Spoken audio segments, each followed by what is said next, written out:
ఖైదీల కదలికలను నిరంతరం పర్యవేక్షించేందుకు సాంకేతికతను వినియోగించేందుకు కర్ణాటక ప్రభుత్వం గ్రీన్ సిగ్నల్ ఇచ్చింది. ఇందుకోసం ప్రిజనర్స్ ట్రాకింగ్ మూవ్మెంట్ సిస్టమ్ ను అమలు చేయడానికి రాష్ట్ర ప్రభుత్వం ఆమోదం తెలిపింది. ఈ సాంకేతికతను తొలుత పైలట్ ప్రాజెక్టుగా బెంగళూరులోని పరప్పన అగ్రహార సెంట్రల్ జైల్లో అమలుకు శ్రీకారం చుట్టింది.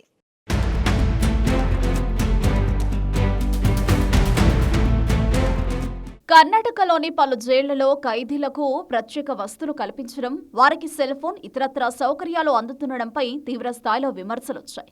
దీంతో ఖైదీలపై మరింత నిఘా పెట్టాలని రాష్ట్ర ప్రభుత్వం నిర్ణయించింది. జైళ్లలో అసాంఘిక కార్యకలాపాలు, మొబైల్ ఫోన్ల వాడకం, డ్రగ్స్ వినియోగం వంటి చట్టవిరుద్ధ పనులకు చెక్ పెట్టేందుకు కర్ణాటక జైళ్ల శాఖ కీలక నిర్ణయం తీసుకుంది. ఈ నేపథ్యంలో ఖైదీల కదలికలను నిరంతరం పర్యవేక్షించేందుకు సాంకేతికతను వినియోగించేందుకు కర్ణాటక ప్రభుత్వం గ్రీన్ సిగ్నల్ ఇచ్చింది. ఇందుకోసం ప్రిజనర్స్ ట్రాకింగ్ మూవ్మెంట్ సిస్టమ్ ను అమలు చేయడానికి రాష్ట్ర ప్రభుత్వం ఆమోదం తెలిపింది. ఈ సాంకేతికతను తొలుత పైలట్ ప్రాజెక్టుగా బెంగళూరులోని పరప్పన అగ్రహార సెంట్రల్ జైల్లో అమలుకు శ్రీకారం చుట్టింది.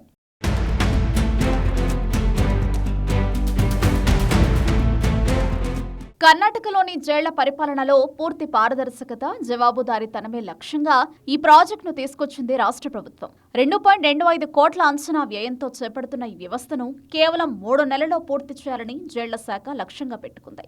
ఈ ట్రాకింగ్ సిస్టమ్ ద్వారా రాష్ట్రంలోని జైళ్లను స్మార్ట్ జైలుగా మార్చే ప్రయత్నంలో భాగంగా పరప్పన అగ్రహార సెంట్రల్ జైలులో తొలి అడుగు పడింది. జైలులోని ప్రస్తుతం ఉన్న సీసీ కెమెరాలకు సాంకేతికతను జోడిస్తారు. జైలులోని ఖైదీల అనుమానాస్పద కదలికలను ఆటోమేటిక్గా గుర్తించేలా వ్యవస్థను మెరుగుపరచనున్నారు. సందర్శకులను కలిసిన తర్వాత ఖైదీలు నేరుగా తమ బ్యారక్లకు వెళ్లకుండా ఇతర ప్రాంతాలకు వెళ్లడాన్ని నిరోధించడానికి బయోమెట్రిక్తో కూడిన టోకెన్ వ్యవస్థను తీసుకురానున్నారు. ఈ డిజిటల్ టోకెన్లో ఖైదీల వివరాలు, సమయం రిజిస్టర్ చేసి ఉంటాయి. దీంతో ఖైదీలు తమ గమ్యస్థానానికి చేరుకున్న వెంటనే ఆ వివరాలు సాఫ్ట్వేర్లో అప్డేట్ అవుతాయి.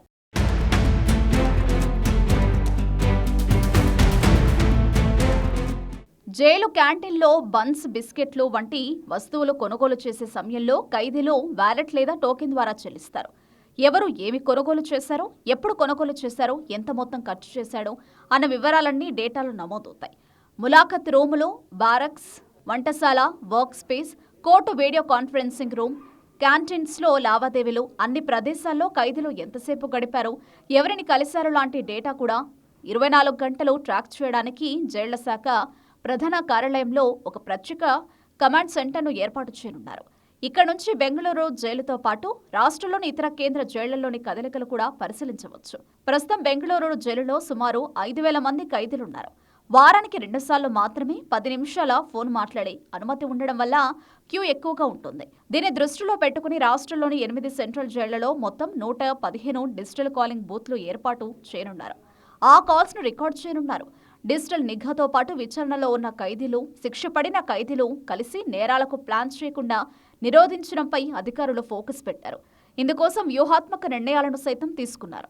ఆహారం తీసుకోవడం, చికిత్స పొందడం వంటి సాకులతో ఖైదీలు ఒకే చోట గుమికూడకుండా ఉండేందుకు విచారణ ఖైదీలు, శిక్ష పడిన ఖైదీల కోసం ప్రత్యేక క్యాంటీన్లు, అవుట్ పేషెంట్ డిపార్ట్మెంట్లను ఏర్పాటు చేయనున్నారు. దీని ద్వారా జైళ్లను మరింత మెరుగ్గా తయారవుతాయని ప్రభుత్వం భావిస్తోంది.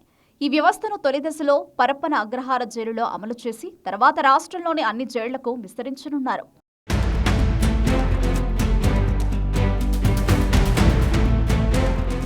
కృత్రిమ మేధస్సు, డిజిటల్ నిఘా వ్యవస్థలను ఉపయోగించి జైళ్లలోని ఖైదీల కదలికలు, ప్రవర్తనలను పర్యవేక్షిస్తారు.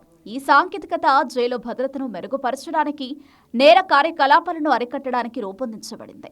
సాంప్రదాయ సీసీటీవీ కెమెరాలో కేవలం రికార్డ్ చేస్తే ఆధారిత వ్యవస్థలు ఖైదీల కదలికలు, ప్రవర్తనను నిజ సమయంలో చురుకుగా విశ్లేషిస్తాయి.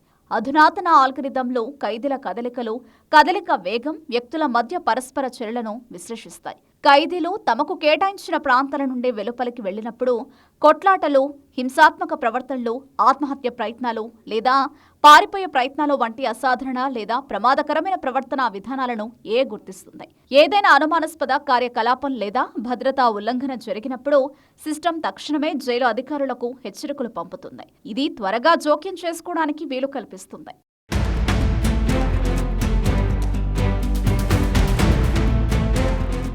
బయోమెట్రిక్ ఇంటిగ్రేషన్, వ్యవస్థలో ఖైదీల ముఖ లక్షణాలు, కంటి స్కాన్లు, చేతి ముద్రలు, వేలి ముద్రలు వంటి బయోమెట్రిక్ డేటాను కూడా అనుసంధానించవచ్చు.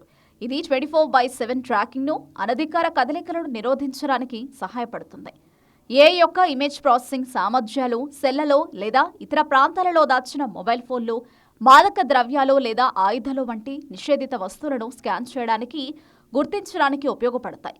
ఏ బాడీ లాంగ్వేజ్ ప్రవర్తనను విశ్లేషించడం ద్వారా మానసిక ఒత్తిడి, ఆందోళన లేదా ఆత్మహత్య ధోరణులను కూడా గుర్తించగలదు. తద్వారా సకాలంలో జోక్యం చేసుకోవడానికి, పునరావాసానికి సహాయపడుతుంది. మానవ పర్యవేక్షణలో ఉండే లోపాలను పూడ్చుతూ నిరంతరం అప్రమత్తంగా ఉండే వ్యవస్థ ద్వారా జైలు భద్రత గణనీయంగా పెరుగుతుంది. సాధారణ పర్యవేక్షణ పనులను ఆటోమేట్ చేయడం ద్వారా సిబ్బంది ఇతర ముఖ్యమైన విధులపై దృష్టి పెట్టవచ్చు. ముందస్తు హెచ్చరిక వ్యవస్థలు సంఘర్షణలు, అక్రమ రవాణా, జైలు నుంచి పారిపోవడాన్ని నిరోధించడంలో సహాయపడతాయి.